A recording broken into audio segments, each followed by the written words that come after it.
Anda kembali bersama kami di Sapa Indonesia Malam. Tadi ada pernyataan yang sangat penting dan menggugah kesadaran kita semua bahwa Indonesia harus hebat itu adalah pernyataan yang relevan sepanjang negara ini berdiri dari Bu Eni itu yang kita mulai. Bagaimana caranya Bu Eni? Seharusnya di tengah situasi, saya mau Bu Eni memberikan bacaan, di tengah situasi tahun politik semacam ini kami warga negara Indonesia akan menerima narasi yang berbeda di ruang publik digital maupun di ruang publik semacam ini. Termasuk di Sapa Indonesia Malamnya kita udah lihat 2 orang berdebat.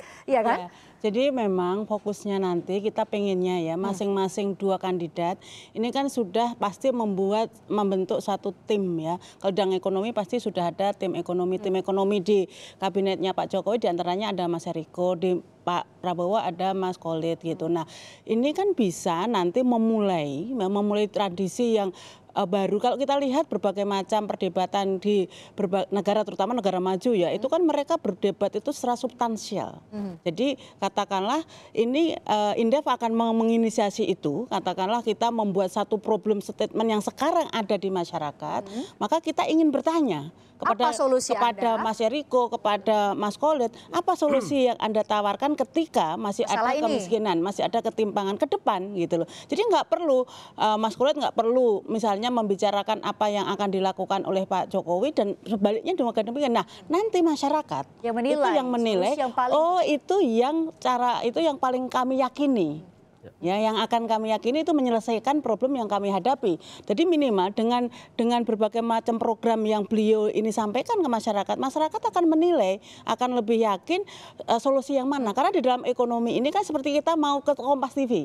Jadi saya dari Pasar Minggu bisa melalui banyak jalan, Gatot Subroto gitu, atau melalui Pondok Indah. Jadi tergantung konsistensi untuk menjalankan agenda-agenda atau program-program untuk menyelesaikan problem-problem ekonomi tersebut gitu.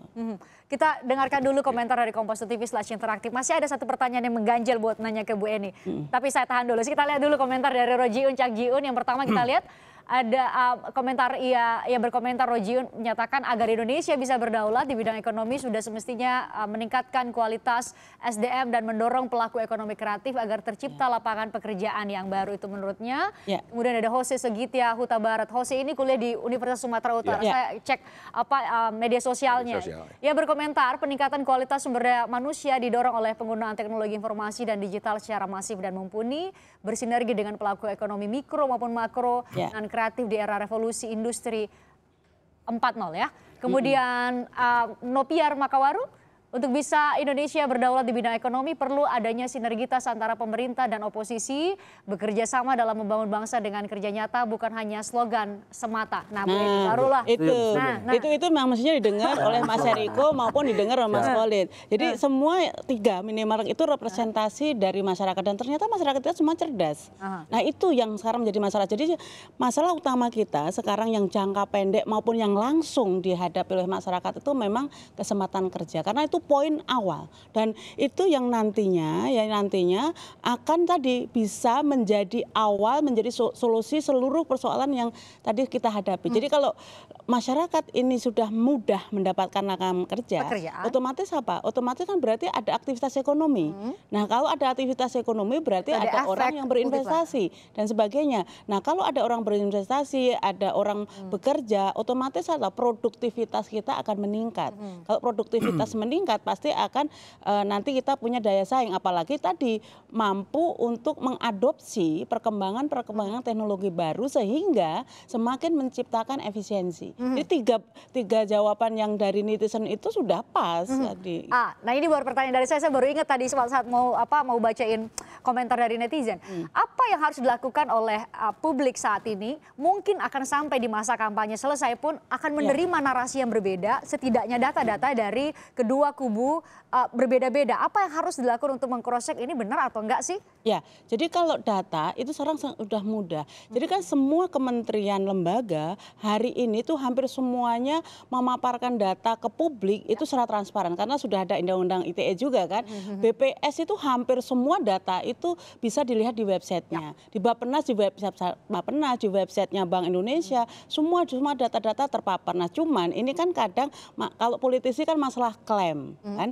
Jadi satunya memandang gelas setengah penuh, satunya gelas setengah kosong gitu kan, hanya perbedaan sudut pandang. Tapi data itu sebenarnya apa yang disampaikan data Mas Khalid dan Mas Eriko sama-sama benar. Cuman karena ini untuk ini ya, karena politisi kan harus bagaimana. Tapi sebenarnya ada yang menarik yang disampaikan Mbak Eni. Jadi seolah-olah berbeda, Nah sekarang biar ini semakin mencerdaskan masyarakat dan membuat masyarakat informasinya juga terang benderang, maka harus dikonkretkan. Jadi konkretkan itu dalam bentuk tadi, apa sih program-program yang lebih real, yang lebih nyata, yang bisa langsung, bisa dinilai dan nanti dirasakan oleh masyarakat. Nah, kuncinya adalah apa, ada masalah, ada identifikasi masalah, apa solusinya, itu yang mau Anda minta kepada kedua capres, cawapres. Jadi kalau melihat diskusi selama ini ya Mbak, kita terus terang masyarakat ini kita menjadi kok ini emosional dari masyarakat ini selalu diaduk-aduk tiap hari gitu kan.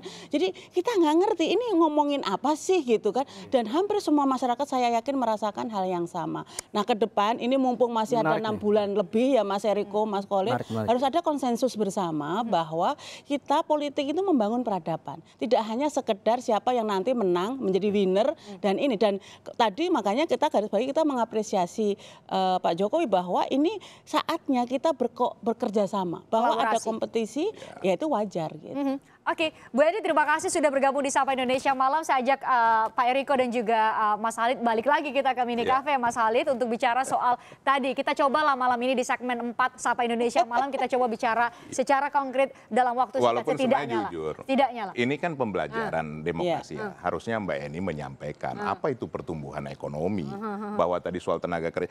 Kadang-kadang Mbak Eni ini tidak menyampaikan yang sesungguhnya, bahwa pertumbuhan 5,2% itu 3,6 juta tenaga kerja yang diterima. Nah Mbak Eni harusnya nyampaikan bahwa data itu seperti ini. Supaya apa? Masyarakat itu paham membaca seperti apa yang terjadi saat ini. Sebenarnya itu yang harusnya disampaikan. Bahwa tidak ada sesuatu tenaga kerja diterima kalau tidak ada pertumbuhan. Kalau pertumbuhan hanya 0,5%, berarti hanya 350.000 tenaga kerja setiap tahun yang diterima. Nah ini sebenarnya juga harus diberikan oleh yang ahli ekonomi. Jawabannya udah siap. Tadi udah disampaikan ada inisiatif. Nanti Indef menginisiasi untuk. Artinya dengan bahasa yang sederhana kepada masyarakat. Seperti itu. Itu juga jadi tanggung jawab dan janji dari Indef. Dan sebenarnya tadi saya menjawab pertanyaan Mbak Priska sama Mas Khalid sebenarnya. Janganlah disampaikan bahwa kebodohan.